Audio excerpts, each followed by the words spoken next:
ओम शांति। 11 अक्टूबर 2025। बाबा के महावाक्य। मीठे बच्चे, तुम्हारा फर्ज है सबको स्थायी सुख और शांति का रास्ता बताना। शांति में रहो और शांति की बख्शिश इनाम दो। प्रश्न: किस गुह्य राज को समझने के लिए बेहद की बुद्धि चाहिए? उत्तर: ड्रामा की जो सीन जिस समय चलनी है उस समय ही चलेगी। इसकी एक्यूरेट आयु है। बाप भी अपने एक्यूरेट टाइम पर आते हैं। इसमें 1 सेकंड का भी फर्क नहीं पड़ सकता है। पूरे 5000 वर्ष के बाद बाप आकर प्रवेश करते हैं। यह गुह्य राज समझने के लिए बेहद की बुद्धि चाहिए। गीत: बदल जाए दुनिया न बदलेंगे हम। ओम शांति। रूहानी बच्चों प्रति रूहानी बाप बैठ समझाते हैं। बच्चों को रास्ता बताते हैं शांति धाम और सुख धाम का। इस समय सब मनुष्य विश्व में शांति चाहते हैं। हर एक इंडिविजुअल भी चाहते हैं और विश्व में भी शांति चाहते हैं। हर एक कहते हैं मन की शांति चाहिए। अब वह भी कहां से मिल सकती है? शांति का सागर तो बाप ही है, जिससे वर्षा मिल सकता है। इंडिविजुअल भी मिलता है, होलसेल भी मिलता है, यानी सबको मिलता है। जो बच्चे पढ़ते हैं समझ सकते हैं हम शांति का वर्षा लेने अपना भी पुरुषार्थ करते हैं और उनको रास्ता बताते हैं। विश्व में शांति तो होनी ही है, चाहे कोई वर्षा लेने आए व न आए। बच्चों का फर्ज है सब बच्चों को शांति देना है। ये समझ नहीं सकते 2-4 को वर्षा मिलने से क्या होगा। कोई को रास्ता बताया जाता है, परंतु निश्चय न होने कारण दूसरों को आप समान बना नहीं सकते। जो निश्चय बुद्धि है वह समझते हैं बाबा से हमको वर मिल रहा है। वरदान देते हैं ना, आयुष्मान भव, धनवान भव भी कहते हैं। सिर्फ कहने से तो आशीर्वाद नहीं मिल सकती। आशीर्वाद मांगते हैं तो उनको समझाया जाता है तुमको शांति चाहिए तो ऐसे पुरुषार्थ करो, मेहनत से सब कुछ मिलेगा। भक्ति मार्ग में कितनी आशीर्वाद लेते हैं। माँ बाप, टीचर, गुरु आदि सबसे मांगते हैं हम सुखी और शांत रहे, परंतु रह नहीं सकते क्योंकि इतने ढेर मनुष्य हैं, उनको सुख शांति मिल कैसे सकती। गाते भी है शांति देवा। बुद्धि में आता है हे परमपिता परमात्मा हमको शांति की बख्शिश करो। वास्तव में बख्शिश उसको कहा जाता है जो चीज उठाकर देवे। कहेंगे यह तुमको बख्शिश है, इनाम है। बाप कहते हैं बख्शिश कोई कितना भी करते हैं, धन की, मकान की, कपड़े आदि की करते हैं, वह हुआ दान पुण्य अल्पकाल के लिए। मनुष्य मनुष्य को देते हैं। साहूकार गरीब को अथवा साहूकार साहूकार को देते आए हैं, परंतु यह तो है शांति और सुख स्थायी। यहाँ तो कोई एक जन्म के लिए भी सुख शांति नहीं दे सकते, क्योंकि उनके पास है ही नहीं। देने वाला एक ही बाप है। उनको सुख शांति पवित्रता का सागर कहा जाता है। ऊंच तेऊंच भगवान की ही महिमा गाई जाती है। समझते हैं उनसे ही शांति मिलेगी। फिर वह साधु संत आदि पास जाते हैं, क्योंकि भक्ति मार्ग है ना, तो फेरा फिराते रहते हैं। वह सब है अल्पकाल के लिए पुरुषार्थ। तुम बच्चों का अभी वह सब बंद हो जाता है। तुम लिखते भी हो बेहद के बाप से 100% पवित्रता सुख शांति का वर्षा पा सकते हो। यह 100% अपवित्रता दुख अशांति है, परंतु मनुष्य समझते नहीं। कहते ऋषि मुनि आदि तो पवित्र हैं, परंतु पैदाइश तो फिर भी विश्व से होती है ना। मूल बात ही यह है रावण राज्य में पवित्रता हो न सके। पवित्रता सुख आदि सबका सागर एक ही बाप है।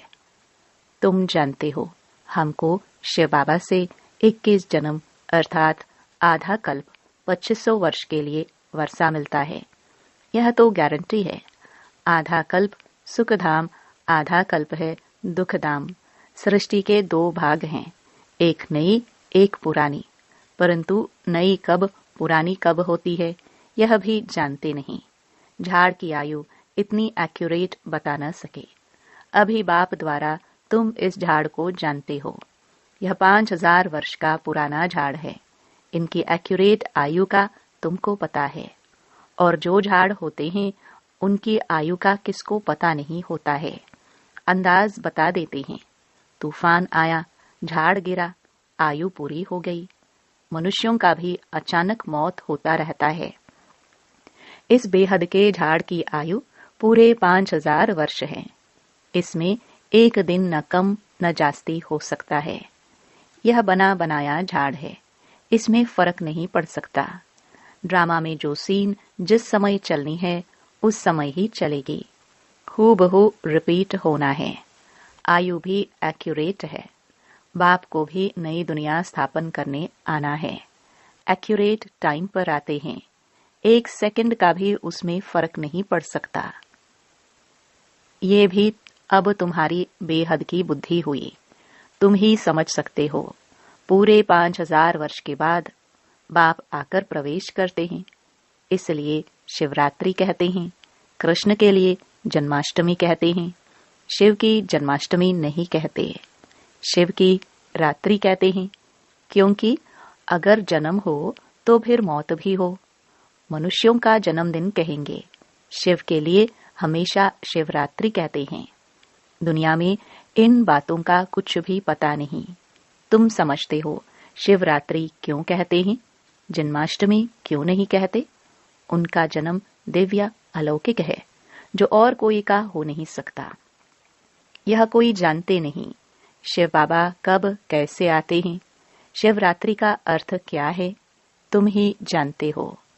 ये है बेहद की रात। भक्ति की रात पूरी हो दिन होता है। ब्रह्मा की रात और दिन तो फिर ब्राह्मणों का भी हुआ। एक ब्रह्मा का खेल थोड़ी चलता है। अब तुम जानते हो। अब दिन शुरू होना है। पढ़ते पढ़ते जाए अपने घर पहुंचेंगे, फिर दिन में आएंगे। आधा कल्प दिन और आधा कल्प रात गाई जाती है, परंतु किसकी भी बुद्धि में नहीं आता। वो लोग तो कहेंगे कि कलयुग की आयु 40,000 वर्ष बाकी है, सतयुग की लाखों वर्ष है। फिर आधा आधा का हिसाब ठहरता नहीं। कल्प की आयु को कोई भी जानते नहीं। तुम सारे विश्व के आदि मध्य अंत को जानते हो। यह 5000 वर्ष के बाद सृष्टि चक्र लगाती रहती है। विश्व तो है ही, उनमें पाठ बजाते बजाते मनुष्य ही तंग हो जाते हैं। यह क्या आवागमन है। अगर 84 लाख जन्मों का आवागमन होता तो पता नहीं क्या होता। न जानने के कारण कल्प की आयु भी बढ़ा दी है। अभी तुम बच्चे बाप से सम्मुख पढ़ रहे हो। अंदर में भासना आती है। हम प्रैक्टिकल में बैठे हैं। पुरुषोत्तम संगम युग को भी जरूर आना है। कब आता है, कैसे आता है, यह कोई भी नहीं जानते। तुम बच्चे जानते हो तो कितना गदगद होना चाहिए। तुम ही कल्प कल्प बाप से वर्षा लेते हो, अर्थात माया पर जीत पाते हो, फिर हारते हो। ये है बेहद की हार और जीत। उन राजाओं की तो बहुत ही हार जीत होती रहती है। अनेक लड़ाइयां लगती रहती हैं। छोटी सी लड़ाई लगती है तो कह देते अब हमने जीता। क्या जीता? थोड़े से टुकड़े को जीता। बड़ी लड़ाई में हारते हैं तो फिर झंडा गिरा देते हैं। पहले पहले तो एक राजा होता है, फिर और वृद्धि होते जाते हैं।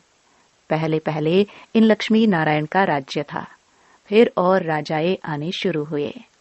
जैसे पोप का दिखाते हैं, पहले एक था, फिर नंबरवार और पोप भी बैठते गए। किसकी मृत्यु का तो ठिकाना ही नहीं है ना। तुम बच्चे जानते हो, हमको बाबा अमर बना रहे हैं, अमरपुरी का मालिक बना रहे हैं। कितनी खुशी होनी चाहिए। ये है मृत्यु लोक, वह है अमर लोक। इन बातों को नया कोई समझ न सके। उनको मजा नहीं आएगा जितना पुरानों को आएगा। दिन प्रतिदिन वृद्धि को पाते रहते हैं। निश्चय पक्का हो जाता है। इसमें सहनशीलता भी बहुत होनी चाहिए। यह तो आसुरी दुनिया है, दुख देने में देरी नहीं करते। तुम्हारी आत्मा कहती है हम अभी बाबा की श्रीमत पर चल रहे हैं। हम संगम युग पर हैं, बाकी सब कलयुग में हैं। हम अभी पुरुषोत्तम बन रहे हैं। पुरुषों में उत्तम पुरुष पढ़ाई से ही बनते हैं। पढ़ाई से ही चीफ जस्टिस आदि बनते हैं ना। तुमको बाप पढ़ाते हैं। इस पढ़ाई से ही अपने पुरुषार्थ अनुसार पद पाते हो। जितना जो पढ़ेंगे उतना ग्रेड मिलेगी। इसमें राजाई की ग्रेड है। वैसे उस पढ़ाई में राजाई की ग्रेड नहीं होती है। तुम जानते हो हम राजाओं का राजा बन रहे हैं, तो अंदर में कितनी खुशी होनी चाहिए। हम डबल सरताज बहुत ऊंच बनते हैं। भगवान बाप हमको पढ़ाते हैं। कभी कोई समझ ना सके कि निराकार बाप कैसे आकर पढ़ाते हैं। मनुष्य पुकारते भी हैं, हे पतित पावन, आकर हमको पावन बनाओ, फिर भी पावन बनते नहीं। बाप कहते हैं काम महाशत्रु है। तुम एक तरफ पुकारते हो कि पतित पावन आओ, अब मैं आया हूँ। कहता हूँ बच्चे पतित पना छोड़ दो, तो तुम छोड़ते क्यों नहीं? ऐसे थोड़ी बाप तुमको पावन बनाए और तुम पतित बनते रहो। ढेर ऐसे पतित बनते हैं। कोई सत्य बताते हैं, बाबा यह भूल हो गई। बाबा कहते हैं कोई भी पाप कर्म हो जाए तो फौरन बताओ। कोई सच कोई झूठ बोलते हैं, कौन पूछते हैं? मैं थोड़े ही एक एक के अंदर को बैठ जानूंगा। यह तो हो ना सके। मैं आता ही हूँ सिर्फ राय देने। पावन नहीं बनेंगे तो तुम्हारा ही नुकसान है। मेहनत कर पावन से फिर पतित बन जाएंगे तो की कमाई चट हो जाएगी, लज्जा आएगी। हम खुद ही पतित बन पड़े हैं, फिर दूसरे को कैसे कहेंगे कि पावन बनो? अंदर खाएगा कि हमने कितना फरमान का उल्लंघन किया। यहाँ तुम बाप से डायरेक्ट प्रतिज्ञा करते हो। जानते हो बाबा हमको सुख धाम शांति धाम का मालिक बना रहे हैं। हाजिर नाजिर हैं, हम उनके सम्मुख बैठे हैं।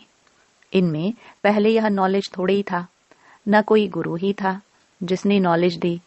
अगर गुरु होता तो सिर्फ एक को ज्ञान देंगे क्या? गुरुओं के फॉलोअर्स तो बहुत होते हैं ना, एक थोड़े ही होगा। यह समझने की बातें है ना। सतगुरु है ही एक, वह हमको रास्ता बताते हैं, हम फिर दूसरों को बताते हैं। तुम सबको कहते हो बाप को याद करो, बस ऊंचते ऊंच बाप को याद करने से ही ऊंच पद मिलेगा। तुम राजाओं का राजा बनते हो, तुम्हारे पास अनगिनत धन होगा। तुम अपनी झोली भरते हो ना। तुम जानते हो बाबा हमारी झोली खूब भर रहे हैं। कहते हैं कुबेर के पास बहुत धन था। वास्तव में तुम हर एक कुबेर हो। तुमको वैकुंठ रूपी खजाना मिल जाता है। खुदा दोस्त की भी कहानी है। उनको जो पहले मिलता था उसको एक दिन के लिए बादशाही देते थे। ये सब दृष्टांत है। अल्लाह माना बाप, वह अव्वल दिन रचता है, फिर साक्षात्कार हो जाता है। तुम जानते हो बरोबर हम योग बल से विश्व की बादशाही लेते हैं। अच्छा, मीठे मीठे सिखिलदे बच्चों प्रति मात पिता बाप दादा का याद प्यार और गुड मॉर्निंग। रूहानी बाप की रूहानी बच्चों को नमस्ते। धारणा के लिए मुख्य सार। पहला, इस आसुरी दुनिया में बहुत बहुत सहनशील बनकर रहना है। कोई गाली दे दुख दे तो भी सहन करना है। बाप की श्रीमत कभी नहीं छोड़ना है। दूसरा, डायरेक्ट बाप ने पावन बनने का फरमान दिया है, इसलिए कभी भी पतित नहीं बनना है। कभी कोई पाप हो तो छिपाना नहीं है। वरदान, एक नामी और इकोनॉमी के पाठ द्वारा हलचल में भी अचल अडोल भव। समय प्रमाण वायुमंडल अशांति और हलचल का बढ़ता जा रहा है। ऐसे समय पर अचल अडोल रहने के लिए बुद्धि की लाइन बहुत क्लियर होनी चाहिए। इसके लिए समय प्रमाण, टचिंग और कैचिंग पावर की आवश्यकता है। इसको बढ़ाने के लिए एक नामी और इकोनॉमी वाले बनो। एक नामी और इकोनॉमी करने वाले बच्चों की लाइन क्लियर होने के कारण बाप दादा के डायरेक्शन को सहज कैच कर हलचल में भी अचल अडोल रहते हैं। स्लोगन: स्थूल सूक्ष्म कामनाओं का त्याग करो, तब किसी भी बात का सामना कर सकेंगे। अव्यक्त इशारे: स्वयं और सर्व के प्रति मनसा द्वारा योग की शक्तियों का प्रयोग करो। अभी मनसा की क्वालिटी को बढ़ाओ तो क्वालिटी वाली आत्माएं समीप आएंगी। इसमें डबल सेवा है, स्व की भी और दूसरों की भी। स्व के लिए अलग मेहनत नहीं करनी पड़ेगी। प्रारब्ध प्राप्त है, ऐसी स्थिति अनुभव होगी। इस समय की श्रेष्ठ प्रारब्ध है सदा स्वयं सर्व प्राप्तियों से संपन्न रहना और संपन्न बनाना। ओम शांति।